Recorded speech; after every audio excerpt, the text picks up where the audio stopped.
श्री स्वामी समर्थ. जय जय स्वामी समर्थ. तुम्हा सर्वांचं स्वागत आहे आपल्या चॅनलवरती.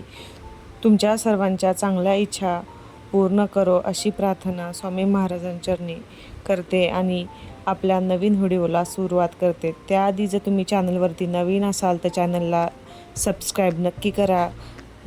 चॅनलला सबस्क्राईब केल्यामुळे तुम्हाला माझ्या व्हिडिओचे नोटिफिकेशन भेटेल आणि तुम्ही एकही व्हिडिओ मिस करणार नाही. तर पहा, पितृपक्ष हा सुरू झालेला आहे.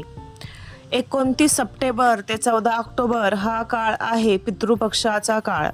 पितृपक्ष पूर्वजनांचे आशीर्वाद प्राप्त करून घेण्यासाठी सर्वोत्तम काळ असा मानला जातो. पहा, विशेष म्हणजे या काळात काय करावे काय करू नये याबाबत लोकांमध्ये खूप असे गोंधळ दिसून येतात. तर तेच गोंधळ दूर करण्यासाठी आजचा व्हिडिओ मी घेऊन आलेली आहे. तर स्किप न करता पूर्ण व्हिडिओ पहा, त्यामुळे योग्य ती माहिती तुमच्यापर्यंत पोहोचेल. पितृपक्षाच्या या 15 दिवसांच्या काळामध्ये पितरांसाठी श्राद्ध पक्ष केले जातात.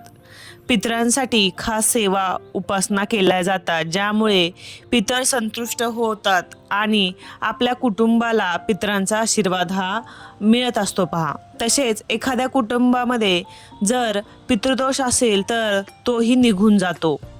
पण अनेक जणांना या बाबतीत पुरेशी माहिती नसते. अनेक जण तर भीतीने श्राद्धच करत नाहीत. पहा, याचं कारण असं की त्यांना असं वाटत असतं की आपल्या हातून काही चूक होऊ नये, त्यामुळे ते पितृपक्षात कोणत्याही गोष्टी करत नाहीत. तर पहा, तुम्ही पितृपक्षामध्ये कोणत्या गोष्टी करू नयेत हे मी तुम्हाला आता सांगणार आहेत. त्या कुठल्या 10 गोष्टी आहेत त्या आपल्याला आवर्जून या दिवसांमध्ये टाळायच्या आहेत. तर पहा, आपल्याला पितृपक्षामध्ये मांसाहार करायचा नाही, मदिरापान करू नये, तसेच यज्ञ अनुष्कार करू नये, धार्मिक संस्कारही करू नये, कोणाकडून उधार पैसेही घेऊन कुठले काम किंवा कार्य करू नये, नवीन घर जमीन वाहन खरेदी करणे मात्र त्याबाबतची बोलणी किंवा तुम्ही सौदा जे असतो ते पक्का करून ठेवू शकता किंवा त्याची पूर्वतयारी जी असते ती करू शकता. तर कुठल्या गोष्टी करणे, जर तुमचं घर जुनं असेल आणि त्याचं तुम्हाला दुरुस्तीचं काम करायचं असेल तर हे कामसुद्धा तुम्हाला या काळामध्ये अजिबात करायचं नाही आहे. पहा, त्याचबरोबर फार आवश्यक नसेल तर या काळामध्ये तुम्हाला कपडे दागिने अशा वस्तूसुद्धा खरेदी करायच्या नाही आहेत. पहा, थोड्या लांबणीवर तुम्हाला ह्या वस्तू घ्यायच्या टाकायच्या आहेत. पहा, कोणताही भाग तुमच्या घरातील अंधारात राहणार नाही याची तुम्हाला आवर्जून काळजी घ्यायची आहे. पहा, या स्थितीमध्ये तुम्हाला ज्या 15 दिवस आहे ते ह्या खोटं बोलायचं नाही आहे, फसवणुकीचे कार्य करायचे नाही. खरं तर हे कार्य हे तुम्हाला वर्षभर टाळायचे आहे, पण आवर्जून तुम्हाला पितृपक्षामध्ये मुळीच ही कामं करायची नाहीत. पहा, आपलं कुळ आपलं खानदान यांची मर्यादा ओलांडून कोणतेही काम करू नये. तुम्ही स्वतः श्राद्ध घालणार नसाल, म्हणजे तुमच्या घरामध्ये तुमचे मोठे भाऊ श्राद्ध करणार असतील तरीसुद्धा तुम्हाला या नियमांचे पालन करायचे आहे. घरातील सर्व व्यक्तींना या नियमांचे पालन करायचे आहे, हे लक्षात ठेवायचे आहे. पहा, आता पाहूयात या काळामध्ये कोणत्या गोष्टी तुम्हाला करायच्या आहेत. कोणत्या गोष्टी आवर्जून कराव्यात. श्राद्ध करणाऱ्या व्यक्तीने पितृपक्षामध्ये पितरांना उद्देशून दर्पण अवश्य करावे. त्यामध्ये जल तीळ पुष्पांचा वापर करावा. पितृश्राद्ध करण्याच्या दिवशी डोके केस नखे स्वच्छ करून घ्यावीत.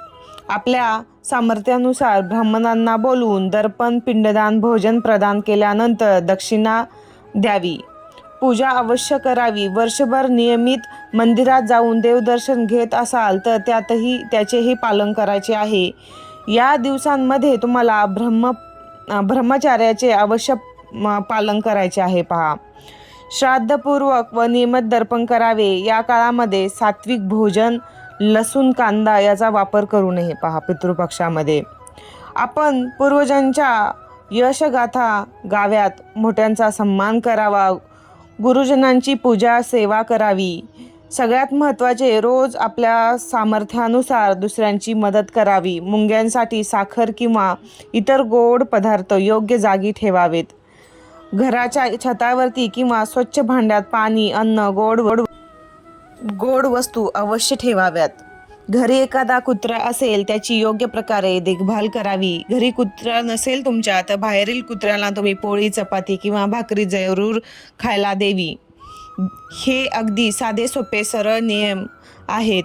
त्याचे पालन या 15 दिवसामध्ये पितृपक्षामध्ये तुम्हाला अवश्य करायचे आहे, जेणेकरून पितरांचा आशीर्वाद तुमच्यावर आणि तुमच्या कुटुंबावर सदैव राहील आणि तुमचा पितृदोष दूर होईल.